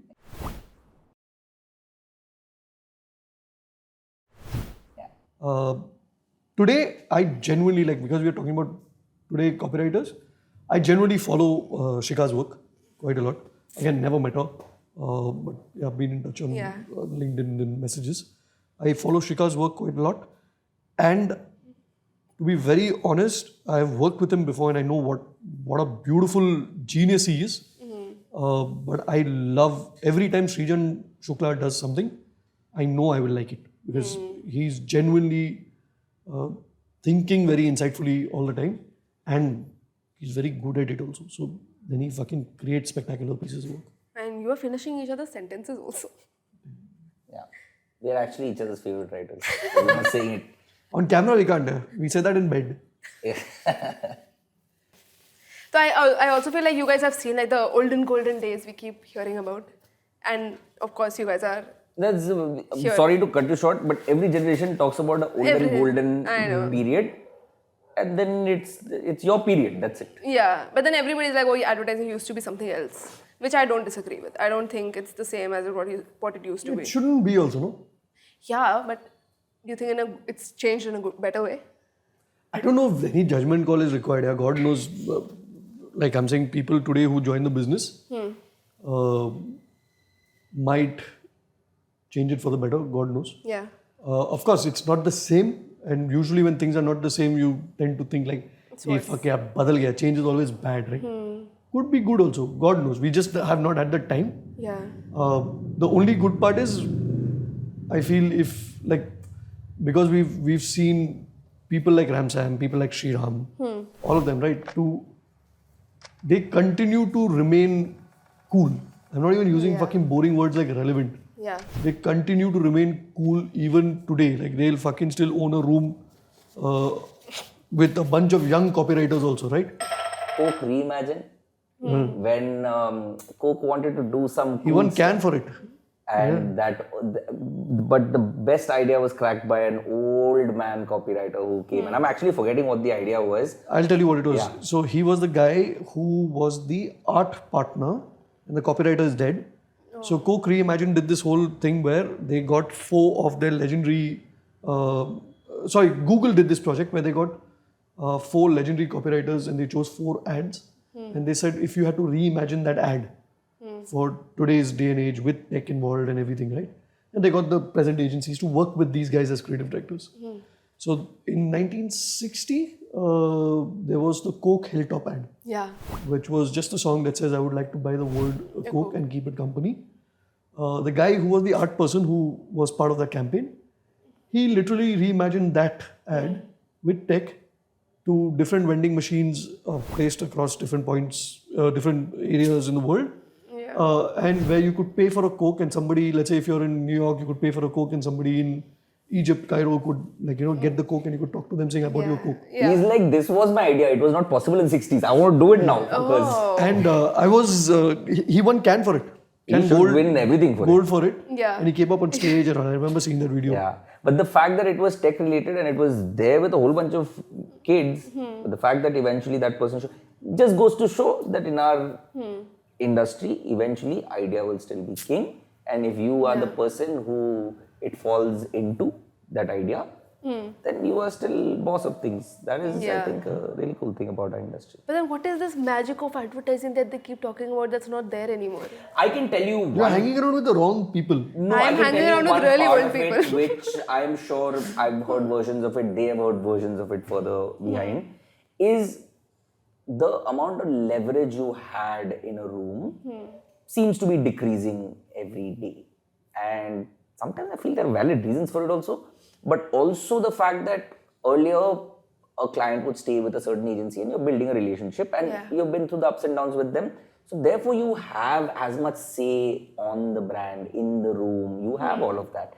So there comes, even before them, there were the Mad Men days when somebody's walking in with a cigar and with a suit and sending the film flying across the thing saying, here, take it. So then they are being super cool about it. Then it's a little watering down of that coolness. Yeah. I know that is probably not the same anymore. Now, though, you're half the time walking in where it's not even a retainer project and it's just it's going to be a one-time engagement with that person. So you do not have that thing. I'm speaking strictly in the professional part of it, not about we were cooler with the bigger parties and not that part of it. Not at all. But This definitely used to be there a lot more, and he still works on like clients who he works with often, so I'm guessing he will still be able to maintain relationships there. The last few that I worked in my last couple of years as a copywriter, I managed to maintain that relationship, and I know that there is a certain joy in advertising when you are treated as an equal partner, which in a lot of cases these days doesn't exist. You're actually not only not an equal partner, you're often a person vying for a spot because the brief has gone to probably 4 other people, and so therefore that dynamic changes completely, and then you're not thinking of what is right for the brand anymore. You're thinking of, how do I win this pitch?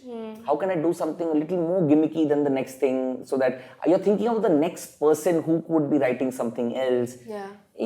So that definitely changes the mood in the room, no? As opposed to like, so I'm sure that is a thing that has changed.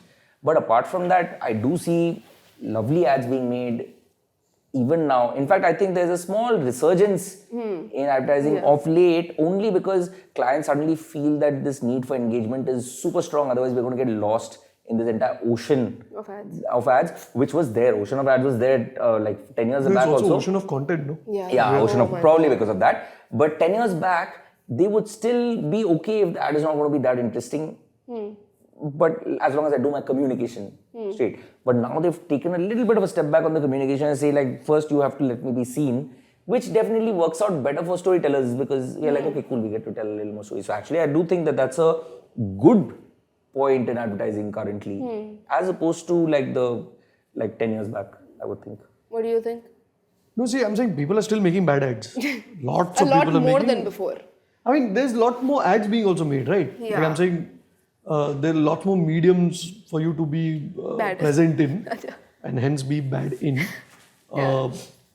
But I feel the shortest answer, no, would always be that you will always be nostalgic about an earlier time because you hate change. Yeah. Okay. I feel there are great things that work for today. But the things that don't work, to be very honest, is there is, while he brushed upon it, but I'm saying there is no trust in the craft. So what I mean by that is there might be trust, they might say there is trust, but today a lot of people in the room will act like they know what a good edit is. They'll act like they'll know what music should be, right? And I honestly feel the thing that should remain, no matter what the change, right? We could change from ready 60 seconds to 20 seconds. We could change from one ad out of 100 being a celebrity led to, let's say, 99 out of 100. Change always is something that you have to adapt to. Any industry has to adapt to it. Why the fuck shouldn't advertising? Yeah. Right. The one thing that I miss is respect for each other's craft. Yeah. I don't go, I mean, a good copywriter also has respect for a marketing problem, has respect for business problem. That a good marketer should also have respect for what the copywriter's craft is, what the director's craft is, what the DOP's craft is. It's like fucking hiring a really expensive dog and barking for it, which is what a lot of marketers are making the mistake of doing. Because they're so scared about what would finally end up. They tend to dictate every little thing in the process, or try to dictate it. And usually the sum of all its parts is very different from what they also imagine. That part of advertising, which is changed in places, is what I feel like, fuck, pehle acha tha yaar. Yeah. But if people are the same, brands are kind of the same, and we have only gotten better with our equipment and our stuff and our craft, then why did we lose the trust? How did we lose the trust? No, see, the brands are not the same, right? Earlier, the way to do content which wasn't like, movies and TV serials and stuff like that was either advertising or either this rubbish. Like there were these people who were somewhere doing fun, young, brave, pop culture first stuff, right? Today, advertising is one of them. Yeah. In fact, because of all the rules involved in it and all the people involved in creating one 30-second, you can't be fast, you can't be unique, you can't be, instinctive. So people are making content. There's lots of influencers making great content out there, right? Whether it's for brands or not. Yeah, true. So what ends up happening is you're competing with them also. So the brand managers or the marketers are feeling that boss मैं तो ये देख रहा है ना मेरे को मिल रहा है ये इतना easy है बनाने का इतना easy है 100k views so that much more pressure goes into the process of making an ad right and then the situation is not the same but so people might be the same but the situation isn't. But do you think all of this is why good people are leaving advertising? No, good people are leaving advertising because advertising doesn't pay anymore. Yeah. Everyone in the journey of an ad being briefed to an ad being made and put on air, everyone makes more money than the writers or the agency, right? It was a little better earlier, and even if it wasn't better, at least you had the thought that you're talking about, right? The bravery earlier, you had the respect in the room. Today, because of all the aforementioned circumstances, neither do you have that. Money is also dwindled like it's dwindled for everyone else. That's the reason why you have enough avenues to be creative, even and enough avenues to create pop culture. So people leave. But is there anything else you are doing specifically where you think, okay, this is how I will maintain the culture of my team and I will retain good talent? Do you think culture has anything to do with people leaving? That I have a theory, okay? I feel like all the aspirational parts of advertising that, the parties or the late nights are also contributing factors to why people are, at least younger people are not that happy. So I don't know what's necessarily, I mean, I have an idea of what's happening outside in other agencies. And this is not some Tilt PR. Yeah, I know that. I know. I only asked. The only thing is, I've been lucky enough to have had two great bosses who ran the two agencies that I've been part of, right? So Ramsam in Low Bangalore and Sriram in Tilt. I've been very lucky because both of them, and I used to call Sriram Bandrakar Ramsam, right? They're both very similar on this front. Yeah. They obviously differ on lots, like I remember there were lots of late nights and we were working in Low Bangalore, right? And beyond a point, I realized that this romance of, hey, fuck pitch night, we cool pulled an job, all-nighter, right? Yeah. That romance has nothing to do with the work. The romance has only for you in your head to think that you're in a cool profession. Yeah. Right? True. It doesn't necessarily show in the work in my head. It could have been as good as like you come at 8 o'clock in the morning, work very smartly, would diligently sit and write and leave at 6. You'll probably write similar stuff.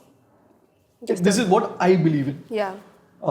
So I don't know how people are doing it at another agency, but at least what we try to do at Tilt is we don't get romantic about that part. We don't try to romance the grind. Yeah. Okay, we still try and romance the craft. We still try and romance wherever possible, just the beauty of an insight and an idea. We don't try to romance the grind of advertising. I think people, this generation is seeing through it. Quite often they've got very interesting lives outside it. Even if we didn't at some point, we also succumb to that romance. Very consciously, we don't do that at Tilt. Yeah. The other thing that we do, very clearly, we try to make it happen as much as possible, is again something that I learned from Ramsam is we hire personalities. Yeah. We don't try to hire people who will do the. There might be a lot of talent out there who will be with lots of great portfolios, lots of awards under the belt and everything like that. But we tend to interview at least 5 times. We'll go and ask stupid questions in interviews. We'll do ref checks for not necessarily, hey, did he really do this idea? But our ref checks actually range from where is he from? How much does he speak in a meeting? Okay, but did this idea, we also know that this idea that he's got in his portfolio is a really famous idea that, we know the person who cracked it. Just want to know, did he do something correctly on this? Like, it's of course in his portfolio, he doesn't feel the guilt for it. But what did he do? Like, why did he, what was his contribution? Not enough to put in his portfolio, but how interesting was the contribution? But we do all this stupid, deeper questions to come down to the simple thing that we hire personalities. Yeah. Who will hopefully come and be more interesting more often. And that might be an older way of looking at it. but it's held us in decent stead. Yeah. I mean, that would. Changasi. Okay, well, I have one last question. Okay. Do you have certain movies or books you would recommend someone to become a better writer? Yeah, fuck, I'm going to... That Two Popes is really on my radar currently. I felt like they did everything that would be there as a book of what should good dialogue be, what is good act 1, scene 1, act 2, and act like this beginning, middle, end exists in an ad also. Yeah. It's just more spread out in a movie. But I just found everything about it just mad gorgeous. Like one is a German Pope and the other is the Argentinian Pope, and they happen to be football rivals. One person does not watch football, the other person is crazy about football. Yeah. So when they can't fight anymore about their views of God, they fight through their football teams. Yeah, they're doing these kind of things which I just found, and everything ties back to everything eventually. Which I found just absolutely fascinating. I would say anybody just watch that movie, and just to reverse engineer it. This movie didn't exist. None of these conversations that happened behind the closed doors of this Pope's palace. None of this existed. All that existed is whatever their speeches in public was. Yeah. For somebody to take that, imagine all of the conversations that happened, and to make it so personal. The entire movie is about what? Two people who are supposed to be the absolute spirit of a religion have screwed up. And that's a human story. Yeah. We all screw up, we don't know how to forgive ourselves, or we would want, while he's going around forgiving the rest of the world, and they're just talking in confidence to each other as two people who dislike each other. Are the only ones they can confess to each other of the things that they have done wrong. It was absolutely gorgeous. Like I wish someday 1/10 of it would come out of a pen that I hold, but it is just the fact that everything is just perfect about it. Too much, too good. Do you have something that you're like, oh, read this, and you'll then write?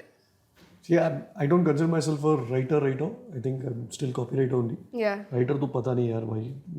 I mean, we don't practice it as often to ever call ourselves that. But as a copywriter, I think the greatest piece of writing which I learnt from is there is a very rare, and I'm sure Ramsam would have given it to you guys. Ramsam is the only person I've seen with a copy of it, which is the Indian copybook. Right? And in that, of course, is Alok Nanna and Freddie Birdie and Mohammad Khan. But please turn to the page where Balki has written about his tips on being a copywriter, right? And he only makes one simple point, that on a given day, the junior most intern, trainee person in the room can make more sense and be more inspirational than the senior most person in the room. That for me is the simple learning that I have kept with me in advertising, and that for me also is what keeps me going here. Yeah. But tu junior nahi raha. So keeps you going for the others. I'm trying to be fucking patronizing here. End mein to bol de. You wanted to end with like a nice statement. You can edit. No, now so I will keep it. The last question. I don't even know how to ask it. Oh. Ask. 2003 for Invincibles or 2005 Istanbul Liverpool, which is a better team. Yes, he knows. Fuck off. What is this fucking patronizing me? He knows. Fuck off, dude. The greatest match of football, if not for that final that happened in the world. Dude, you fucking had one match. But football is about the matches. Hey, this will go on, guys. Okay, come on. Should we just thank people for watching the episode? Yes, we'll end it. Yeah. You guys Thank you, can Ramsam. I'm pretty sure you're the first person who will watch this episode and probably the second last. Thanks, Ayaps. And Sudhir, if he's managed to last till here before saying fucking youths are choots. Who's asking them more to talk now? Oh, I love that. Thank you so much for watching this episode. Thank you to Adarsh, thank you to Indrashish for coming and taking time out of their days to be here and to just have this conversation, man. Thank you, Namrata. Thank you, Namrata. Thank you, Alex. Thanks for having us, guys. Thank you, Accord. Thank you, everybody who's here. And can you say like, share, subscribe? Guys, please like, share, subscribe. Okay. Alright, lovely. That's the cue. That's the cue. Thank you so much. Thanks so much. guys. Awesome. This is amazing. This is actually incredibly fun. I did not realize the time. Very cool. This I was think if too you put cool. out this entire thing, nobody will watch it.